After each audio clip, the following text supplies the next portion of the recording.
Hello, welcome to Win Some Lose More. My name is Dieter Loosemore and you join me for Solo Central, where I play through one of the games in my collection that has a solo mode.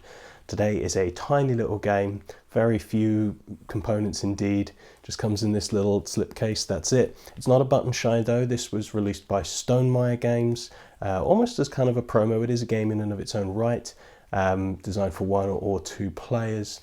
I've done it a couple of times, we'll see if I'm any good at it. It's kind of a tableau puzzle kind of game. You'll see what I mean as we go along. This, designed by Stonemaier, is Smitten.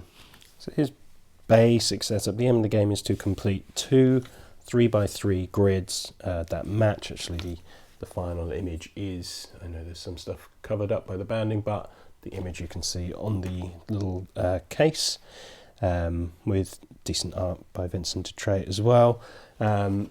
This is all the rule set. Nice and simple, and I've done the setup of shuffle all the cards, two face up and one face down for each player, and the cards are very simple. They are a part of the overall picture. They tell you where in the tableau it belongs. This is as if we're starting at the top and going 1, 2, 3, next row 4, 5, 6, 7, 8, 9. This would be card 7 in that image, so bottom left corner, and it has a power. Let's see if I can get that focus. Your partner must place a card in the other grid, and so we know what two of them are. Actually, we've each got a similar one, or the same one. The text is the same, and one we don't know about. So for the first card choice, it's relatively simple. I can choose from either hand, that's what we're calling them, and place them in the correct position, and then follow any text on them.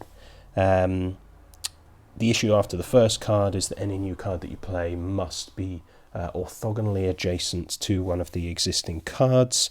So let's say I do play this, the number 7, that goes bottom left in my grid. Your partner must place a card in the other grid, so I have to take a card from this side and pop it into here. It won't trigger the text on the new card that's played. Now, do I want number 6 or number 7 here? I don't think I can play this one. If I had chosen to play the face down one, that would have flipped this up to tell me what it is. Probably would have been a smarter choice.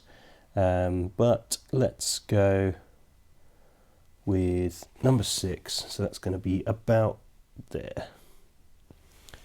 Okay. And then we just replenish. So, I've got 2 number 2s in there, and then number 9 in there. Well, this is now a pickle. Oh no, the number 9 could be played, but do I want to random and hope? No, let's go with what I know. Your partner must place a card in either grid, but neither player may draw cards this turn. That's tricky. So that goes there. We're starting to fill in the picture. And all placed cards must be, except the first one, may be positioned correctly in the grid. And is that true? Must place the card in either grid, but neither player may draw cards this turn. I don't know if that's possible, or whether that's only for the initial. Nope, I'm just scuppered. Well, I have to gamble then and see if this is a thing. Number 5, in either grid, yes, it can be played. Okay, so that's going to go there. Oh, gosh, that was nearly very bad kind of start, but that's okay. We don't trigger any language there, and we redraw always to 2 up, 1 down. Technically, that should have happened the other way around because I played from that one. That should have had the card dealt first, but so I'm in a bit of a pickle because this one's quite hard now to place in. That was a bad position to start from. Your partner must play a card in either grid and trigger its instructions. Okay, so that would live on there. Or the other one I can play is number 3. Your partner must reveal the top card of the deck, then place it in either grid. Okay, so let's do that, because this lets me play in either grid. So my number 2 is going to go onto there. Your partner must play a card in either grid, which is this, and trigger its words, its language. Your partner must reveal the top card of the deck, then place it in either grid. It's number 3. I think I've failed because that would have to go there, which is not orthogonally adjacent to anything else. That's the game. I failed in less than about 3 minutes. So I'm just going to shuffle and do it again and try and be better. Okay, back in a second. Okay, let's try that again. What's a smarter start? So clearly the corner was a bad start. So do I get rid of the corner and play one of these? And that would build me up a little bit, but it wouldn't let me play anything else that's there. I'm going to random it. I'm going to flip this over, which allows me to flip this card over. And do I have to play this? Yes, so I have to play this one, which is a corner, which is probably a bad choice again. Your partner must place a card in either grid, but neither player may draw cards this turn. That's not terrible. I'm going to go with number 1. Pop it all the way up here. Okay, that's fine. I'm not going to draw back up, so we take another go. So if I want to go into this one, I can play either of them. That's nice. This is going to get me through a lot of them, though. I'm going to play number 2, which we've seen before. Your partner must play a card in either grid and trigger its instructions. I can't play either of these into that, but I can play into this. Let's do, which power do I want? Must play into this grid. That would allow me to do that. Your partner must place a card in either grid. Oops, I've not done a complete setup. One card just lives to the side, but that's okay. Your partner must place a card in this grid. Your partner must place a card in either grid. Okay, so I'm going to have to do that because it's the only one that allows me to legally do that. Number 2 forced that to happen. Now we finally draw back up. Who started? It was number 2. So they get dealt first. 4, 6, and face down. 2 and face down. Okay, I have to play a number 6, and I can only... Oh no, 4 can go there, that's fine. Your partner must place a card in either grid so that it completes a row or column. I can't do that. So I want that to be a placed card so I don't have to follow its instructions. Can't play the number 2 because there's nothing to link it. So it kind of has to be a number 6, and only this one, it can only go into this one, but who wants to play it? Your partner must place a card in either grid. But no other card with that number may already be in any grid. That's okay. So let's do numbers, in either grid, yes? Okay, so that's going to go there, because it's the only place it can go, and then number 4 is going to come in there. Fine.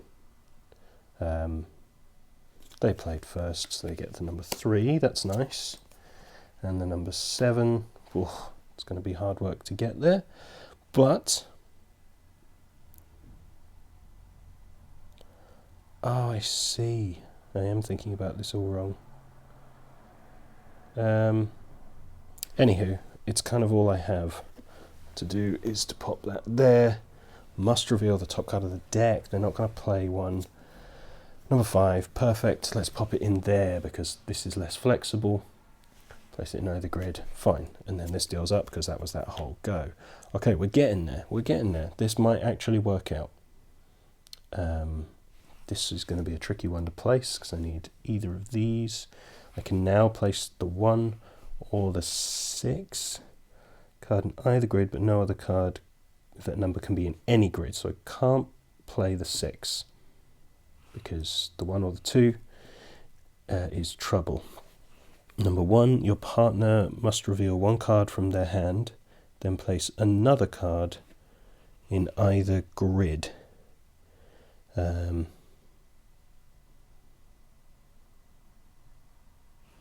So I would be flipping that to reveal it. Okay. Okay.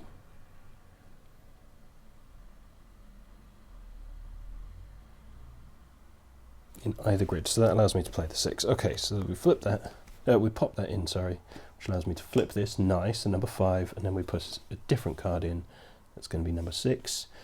And so now this one gets face up, this one gets face down.